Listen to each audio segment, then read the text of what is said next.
appropriate for me to keep acting that way and keep living those traumas. So we're working on them.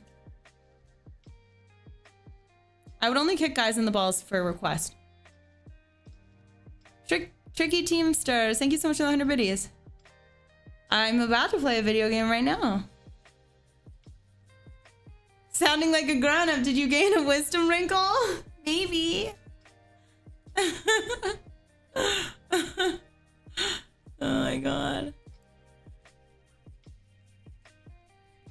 Do you have any tips in saying no to people? I have a buddy who keeps on taking advantage of my kindness for helping him with a clothing line on social media, barely pays me for my work, and always asks me for favors. So when it comes to saying no to people, I don't really have any good tips for you in that sense, because that's something I'm struggling with. That's something I'm working out how to do. And saying no and learning how to say no is really about how you handle things in your situations and the things that you have been through that make you fearful of saying no. So the best thing you could do is you could communicate with him that this is the way you're feeling, right? So he knows. If you find you have a hard time saying no on a lot of things, then you should go to therapy, because you should have the power to have autonomy over not just your body, but your thoughts and your wants and your needs action-wise. And then after that, I would say, like, know that that's your friend for certain things, right? So if he's never given you, if he's your friend for just this thing, don't expect other things. And then, like, sometimes, like, if I loan somebody money, I know which friends I'm loaning money for them to keep or I'm learning and I'm going to get my money back, right? And I'm not mad at the friends that won't pay me back, because I know that, right? And I've even just been like, hey, so are you going to pay me back or not? Right? So I don't have to ask them or feel a certain way. So you can always just know them for who they are and ask them for that.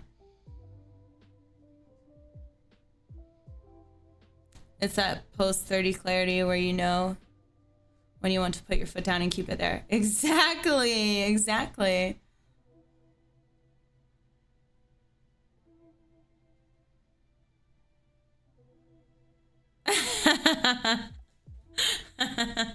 Anthony. Don't like big simping in pink? Des got you covered. Oh my gosh.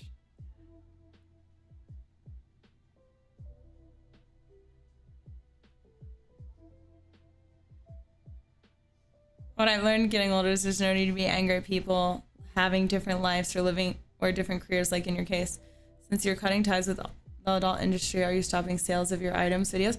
No, I'm not stopping sales of those. Or that, no. I still have my platform that I run. But it will not be there in a couple of years for sure. It's definitely going to not exist.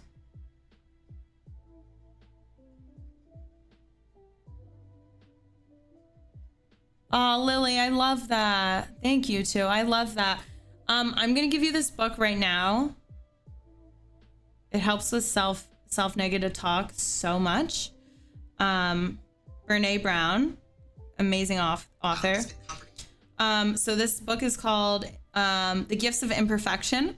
And when you listen to it or you're reading it, you want to make sure you do have a notebook handy. It will give you exercises and tools throughout the reading or the listening of it. It's great. It's helped me a lot. I think when you want to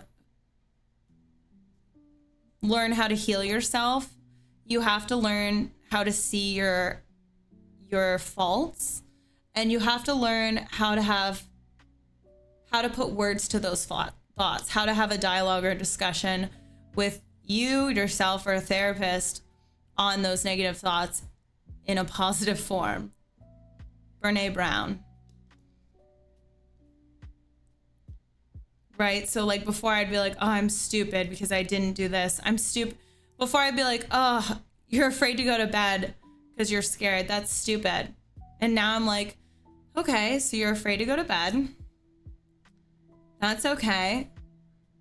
What part of you is afraid to go to bed? What do you feel like when you're afraid to go to bed? And I'm like, okay, I feel like my little kid self is afraid to go to bed. So then as an adult, I ask my younger self, like, Why are you so afraid? And I talk through it in my brain and I work it out. And if I need to leave the lights on, I leave the fucking lights on, and I don't treat myself so harshly anymore.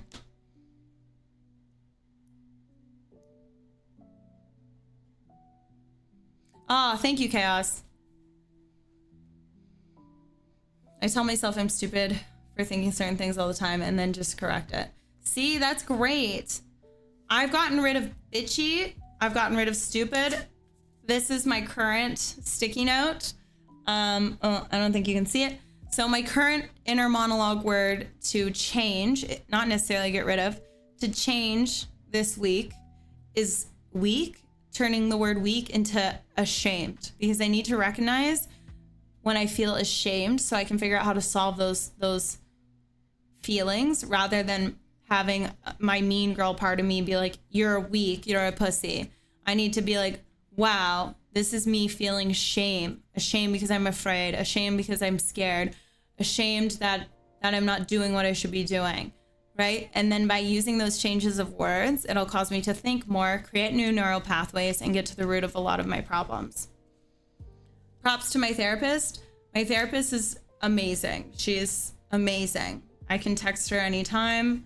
I'm so blessed. She's truly amazing.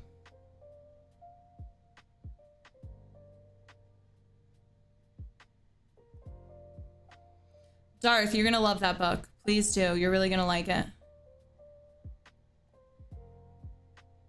Words are literally like spells. They are, aren't they? That's because you can afford an excellent therapist.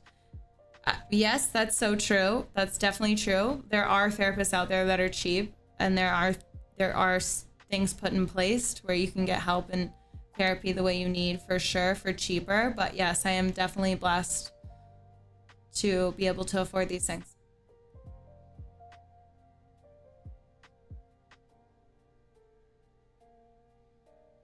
Kicking the boxing bag.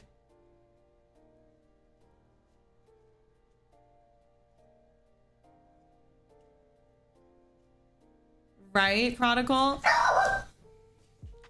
Oh gosh. What are you doing? Sometimes I think she sees a ghost and it like freaks me out. Like, I think she sees the ghost.